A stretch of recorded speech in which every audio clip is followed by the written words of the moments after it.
All right, man. Well, different coast this time. Is it nice to get out of Connecticut, be able to fight on the West Coast, see some new places? Yeah, always a treat to get to change things up, change the venue a little bit. San Jose has got some beautiful weather outside, and it's, I know there's treadmills and stuff that we're expected to work out on, but it feels nice to get out there and do a little bit of jogging. For sure, yeah. The last time we spoke with you was on fight night, and you were pretty excited about your performance, pretty happy with it. You were looking forward to the Meat Mountain sandwich, I believe, from Arby's. Did that get crushed? Was that live up to the hype? Absolutely. Look, there's a lot of ups and downs when you talk to fast food places and things. And if you're gonna buy a $10 sandwich, that seems like a lot for fast food, but I stand by my decision. Arby's is always a good call. There you go, man. And I'm sure that's motivation for this one as well. I guess when you went back and watched that last fight, were you the feeling that you had on fight night, the pride that you had in that performance, did it hold true? Were there things you were still able to pick out, kind of like, I could have done this better? What was your overall analysis, so to speak? Absolutely. I feel like a lot of the initial gut feelings on the fight were similar. I would have rather have been the guy doing the taking down, because I have that wrestling pedigree, and it's always better to be the guy on top.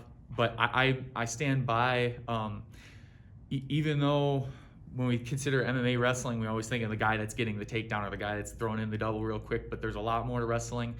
And I stand by that, being able to put pressure on even from the bottom, which is, I think, some of the same sentiment I shared last time, really, really helped me in that fight and really was able to help me in that finish against Gustavo.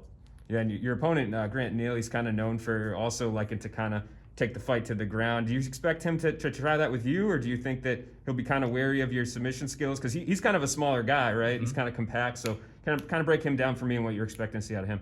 Well, I know that a lot of the same stuff has been attached to me, the smaller guy, compact.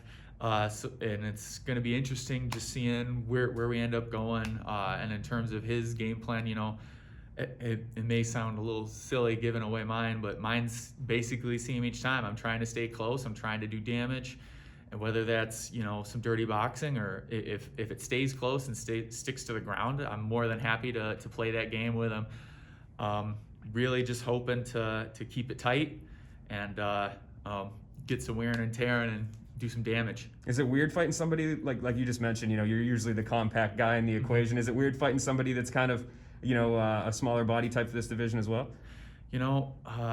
It's going to be interesting. It should be a fun fight. As far as weirdness goes, no. I mean, I've had lots of training partners and different sort of body types, and so it's not going to be like, oh my God, throwing something crazy at me, but. It should be fun, and we'll see where the fight takes us. Hopefully, we get to stay in nice and close where I'm pretty comfortable. But if it ends up being something where we stay a little further apart, we've been training for that too. So just ready to get in there and have some fun. And I know you guys are both kind of guys on the come up. You're rising up the ranks. You had more of a kind of a traditional route. You fought for LFA. You won their title. You signed with a big promotion. He's kind of a guy that's been crafted from one or two pro fights through Bellator. They give him steps up and steps up. Have you been impressed? Do you feel like that he's somebody that is like this is going to be a competitive fight, or do you feel like you're kind of a step above him? I think at this level to talk about steps above anybody is a little silly. Everybody's a good fighter. We're all a bunch of pros, professional athletes. We take this job seriously, and everyone's putting a lot of work.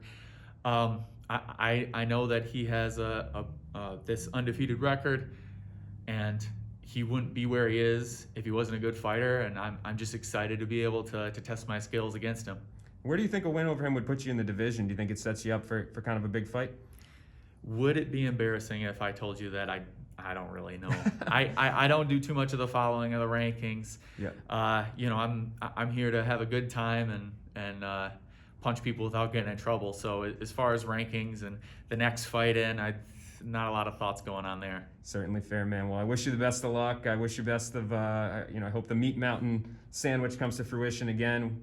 Win or lose, it'll probably come to fruition, right? Is that just supposed to? Yeah, but there's a happy Meat Mountain, and then there's a mediocre Meat Mountain where it's just it doesn't evoke the same sort of feelings of accomplishment when you climb it and you took an L earlier. So gotcha. Well, good luck in the fight, man. Appreciate the time as always. Thank you.